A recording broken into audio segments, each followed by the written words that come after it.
मेरे प्यारे दोस्तों, देशवासियों और मेरे भाइयों, जय हिंद। दोस्तों, आप सभी को सलाम और मेरा नमस्कार। साथियों, फिर से आप लोगों के बीच में आना हुआ है एक नई वीडियो के साथ। उम्मीद करता हूं कि आप लोग सब अच्छे होंगे। दोस्तों, हम सब आज़ादी का 75वां वर्षगांठ मना रहे। आज की बात शुरू करते हैं इस शायरी के साथ कि हिंदुस्तान हमारा है, हिंदुस्तान हमारा है, हम सब हैं इसकी शान। हिंदुस्तान हमारा है, हम सब हैं इसकी शान। जान लुटा देंगे वतन पर हम, जान लुटा देंगे वतन पर हम। इसलिए हम कहते हैं मेरा भारत महान।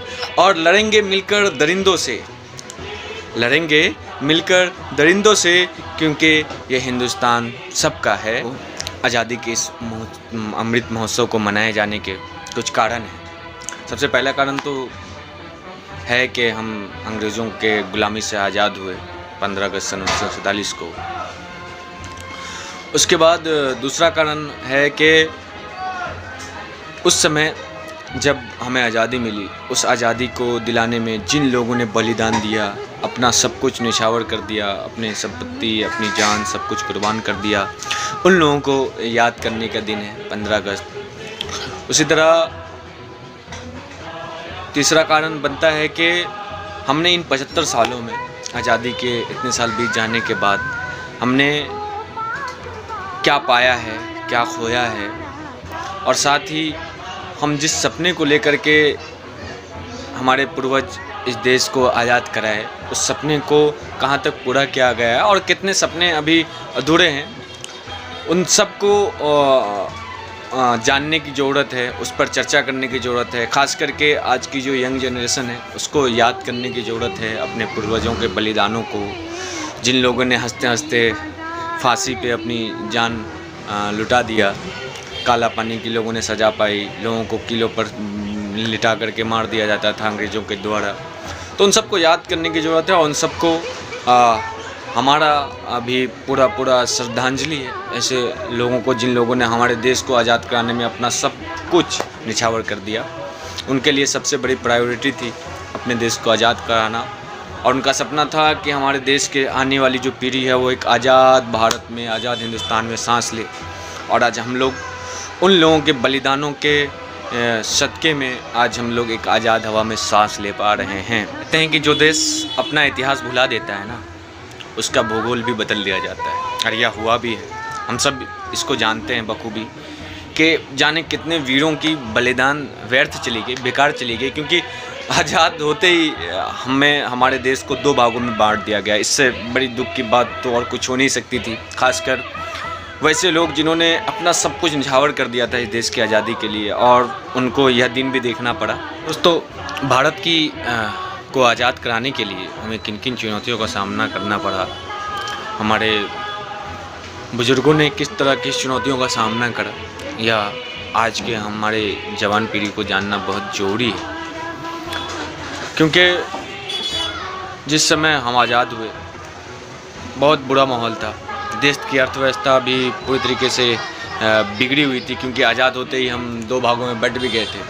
उसके तुरंत बाद हमें चीन से भी लड़ना पड़ा, लेकिन हम इन सारी कठिनाइयों से यह देश उभर गया, क्योंकि उस वक्त जो हमारे लीडर थे उन्होंने सच्ची देशभक्ति के साथ हमारे देश की सेवा करा था। साथ ही देश प्रेम के बल पर यह देश आज उस मुकाम पे खड़ा है जहां हम एक मजबूत अर्थव्यवस्था बनने के ओर अग्रसर हैं। तो सबसे बड़े गर्व की बात तो यह है कि आज हम एक परमाणु ताकत है, और फ़ौज में भी हमारे पास एक बड़ी शक्ति है।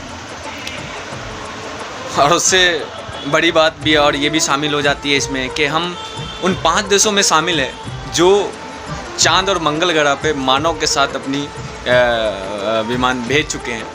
यह हम सबों के लिए एक गर्व की बात है, और इन चीज़ों की वजह से आज हर एक भारतवासी का सीना गर्व से चौड़ा हो जाता है। और साथ ही ये भी बहुत गर्व की बात है कि हम एक पहले वाहिद देश हैं जो बहुत कम खर्चों में ही, पहली बार में ही हमने मंगल ग्रह का प्रक्षेपण पहली बार में ही सफलतापूर्वक हासिल कर लिया था। यह एक बहुत बड़े गर्व की बात है। ये हम सबों को एक गौरवान्वित करने वाला पल है जो हमारे देश ने हमको दिया है। और आज हम इन सब ताकतों की वजह से किसी भी देश के आगे झुकते नहीं, आंखें से आंखें मिला करके बात करते हैं। एक ज़माना हुआ करता था जब देश कहीं न कहीं दबा हुआ था, जब तक हमारे पास एक परमाणु शक्ति नहीं थी तब तक।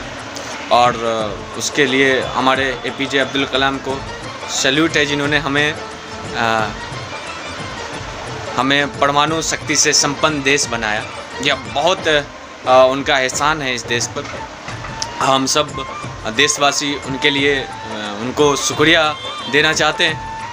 आप सब भी APJ अब्दुल कलाम को कौन नहीं जानता है, सारे देशवासी उन्हें प्यार करते हैं। आज वो इस दुनिया से रुखसत कर चुके हैं, अल्लाह उनको जन्नत अता करे। लेकिन उन्होंने हम सबों को एक मतलब अंदर से एक फीलिंग दिया कि हम भी मजबूत हैं, इस दुनिया के सामने कहीं भी कमज़ोर नहीं हैं। तो आज़ादी का महोत्सव किसी वर्ग विशेष जाति या धर्म का नहीं है, यह हम सब का है। और इस दिन को हम सबों को पूरे हर्षोल्लास के साथ मनाना चाहिए और अपने देश के वीरों को याद करना चाहिए, जिन्होंने हमारे देश को आज़ाद कराने के लिए अपनी कुर्बानी दी है। दोस्तों, 75 साल के इस सफ़र को कुछ चंद मिनटों में बयान नहीं किया जा सकता है। बस इतना ही कहना चाहूँगा कि आज हम लोग आज़ाद हैं तो अपने उस वीर क्रांतिकारियों के बल पर आज़ाद है, जिन्होंने हमें आज़ाद कराने के लिए अपनी कुर्बानियाँ दी हैं। पर दोस्तों, हम लोग एक वादा कर सकते हैं अपने देश से, अपने देश की मिट्टी से, कि जितना हमारी मिट्टी ने हमें दिया है, हमारे देश ने हमें दिया है, हम लोग यह वादा करें कि हम सूझ सहित अपने देश को भी लौटाएंगे। अपने देश को आगे बढ़ाने में हम सब अपना योगदान देंगे। जिस तरह से हो, जिस भी जरिए से हो, आप जिस काबिल हो, अपने देश को आगे बढ़ाने में आप कैसे योगदान दे सकते हैं वो आप दें, तभी सही मायने में अपने देश का कर्ज उतार पाएंगे।